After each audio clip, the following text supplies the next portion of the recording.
Perdana Menteri Lee Hsien Loong menyeru lebih ramai pasangan di Singapura untuk segera membina keluarga dan mempunyai anak pada usia lebih muda. Dalam perutusan Tahun Baharu Cina beliau, PM Lee berkongsi pemerintah komited membangunkan Singapura sebagai negara yang mesra keluarga dan akan terus menyokong aspirasi bagi perkahwinan dan keibubapaan. PM Lee menarik perhatian kadar kesuburan penduduk di merata dunia semakin merosot, terutama bagi negara-negara maju seperti Singapura. Dengan itu, lebih banyak bantuan diberi bagi menyokong ibu bapa dalam bidang seperti penjagaan bayi dan keseimbangan antara kerja dengan kehidupan. Sokongan itu membantu ibu bapa bersama menempuh tahun-tahun awal pembentukan anak mereka. Terbaru, cuti bapa yang dibayar pemerintah digandakan daripada 2 kepada 4 minggu. Tambah PM Lee, ramai keluarga Cina menganggap anak yang dilahirkan pada tahun naga sebagai sangat bertuah. Ini kerana naga melambangkan kuasa, kekuatan dan nasib yang baik. PM Lee juga menyeru semua rakyat Singapura agar terus maju dengan keyakinan dan kesungguhan serta berharap mereka kekal sihat.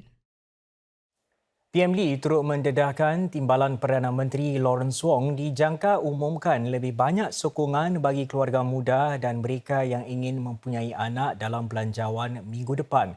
PM Lee berkata sedemikian semasa berkunjung ke Hospital Ng Teng Fong sempena Tahun Baharu Cina. We've been doing quite a lot over the last few years in terms of preschool, in terms of flexi work arrangements, in terms of baby bonuses, in terms of maternity leave, paternity leave, family leave. And we have some ideas to do more on all these counts.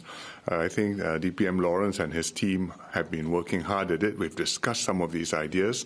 I think I should leave him to announce good news. And Dragon Year usually is good news. So I hope that the possibility of having a dragon baby will encourage more couples to give it a go. You won't regret it. Mengulas di samping kunjungan beliau ke hospital itu, PM Lee berkata ekonomi Singapura bakal catat prestasi lebih baik tahun ini berbanding 2023 walaupun terdapat ketidaktentuan global. Pihak berkuasa sebelum ini meramalkan GDP tahun 2024 berkisar pada kadar antara 1 hingga 3%. Ini lebih kukuh daripada pertumbuhan tahun lepas sebanyak 1.2%. We're not sure exactly how it will turn out because it depends on America, whether they manage to cool down their inflation and to avoid a recession. Depends what happens in China, whether the economy revives strongly or not. Depends also on the electronics industry, which is showing signs of revival, and we are experiencing it. So there are positive signs, but there are also uncertainties. MTI eventually will put out an updated estimate.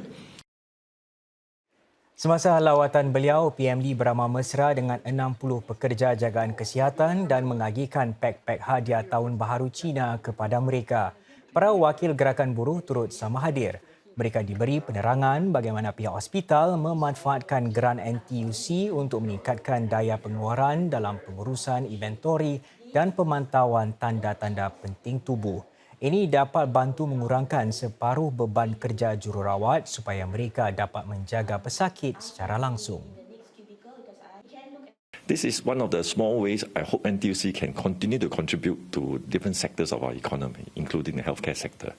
The company training committee will do our very best to, in the year ahead, in the dragon year ahead, partner with companies to hopefully meet and overcome the different challenges and seize new opportunities for our economy.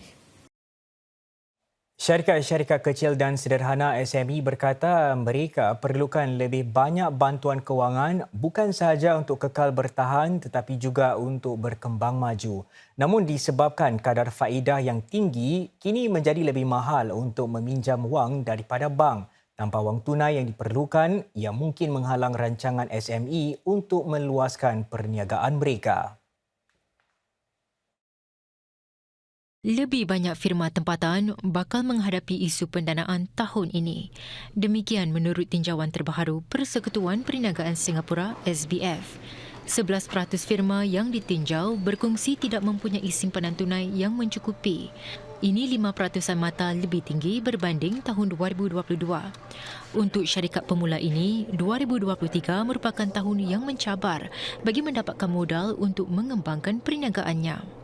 I think we probably pushed back certain potential projects because of funding issues, or at least just worry about cash flow issues. We are just being a bit more careful, and that's why some certain overseas plans were not. They were not shelved, but they just took a bit longer to happen. Persekutuan Penghilangan Singapura menyatakan lebih banyak bantuan diperlukan syarikat-syarikat untuk atasi beban kos yang tinggi. Ia turut menggalak peningkatan otomasi bagi mengurangkan pergantungan syarikat kepada tenaga kerja. Jika tidak, mereka berhadapan dengan beberapa risiko. Menjelang belanjawan negara tahun ini, SBF menggalak pemerintah untuk membantu syarikat-syarikat SME dengan aliran tunai mereka. Ini termasuk memastikan khidmat mereka dibayar dengan lebih kerap dan bukan berdasarkan sistem bayar balik atau reimbursement.